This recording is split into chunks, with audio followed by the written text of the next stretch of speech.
खुदा बाप, बेटे और रूह कुदुस के नाम में आमीन। आज की आयत, तू उसका नाम यूहन्ना रखना। मुकद्दस लूका की इंजील पहला बाब 5-22 आयात।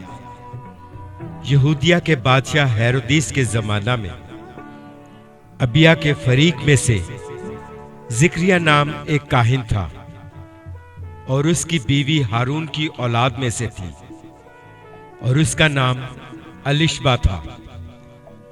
और वो दोनों खुदा के हुजूर रास्तबाज और खुदावंद के सब अहकाम व कवानीन पर बेऐब चलने वाले थे। और उनके औलाद न थी क्योंकि अलिशबा बांझ थी और दोनों उम्र रसीदा थे। जब वो खुदा के हुजूर अपने फरीक की बारी पर कहानत का काम अंजाम देता था तो ऐसा हुआ कि कहानत के दस्तूर के मुआफिक उसके नाम का कुर्रा निकला कि खुदावंद के मकदस में जाकर खुशबू जलाए। और लोगों की सारी जमात खुशबू जलाते वक्त बाहर दुआ कर रही थी कि खुदावंद का फरिश्ता खुशबू के मज़बा की दाहिनी तरफ खड़ा हुआ उसको दिखाई दिया। और जिक्रिया देखकर घबराया और उस पर दहशत छा गई। मगर फरिश्ता ने उससे कहा, ऐ जिक्रिया, खौफ न कर, क्योंकि तेरी दुआ सुन ली गई और तेरे लिए तेरी बीवी अलिशबा के बेटा होगा।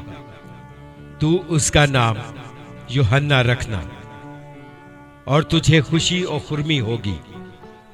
और बहुत से लोग उसकी पैदाइश के सबब से खुश होंगे, क्योंकि वो खुदावंद के हुजूर में बुजुर्ग होगा और हरगिज ना मैं ना कोई और शराब पिएगा और अपनी मां के बतन ही से रूह कुदुस से भर जाएगा। और बहुत से बनी इस्राएल को खुदावंद की तरफ जो उनका खुदा है फेरेगा।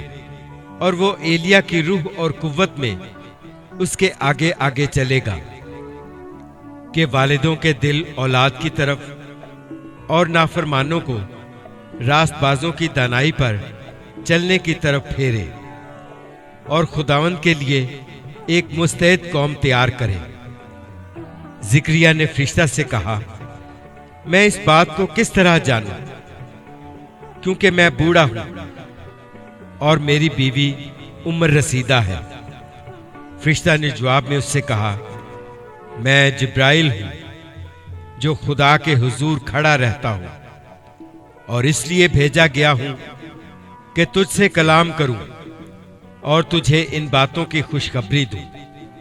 और देख, जिस दिन तक ये बातें वाक़ई ना हो लें तो चुपका रहेगा और बोल ना सकेगा, इसलिए कि तूने मेरी बातों का जो अपने वक्त पर पूरी होंगी यकीन ना किया।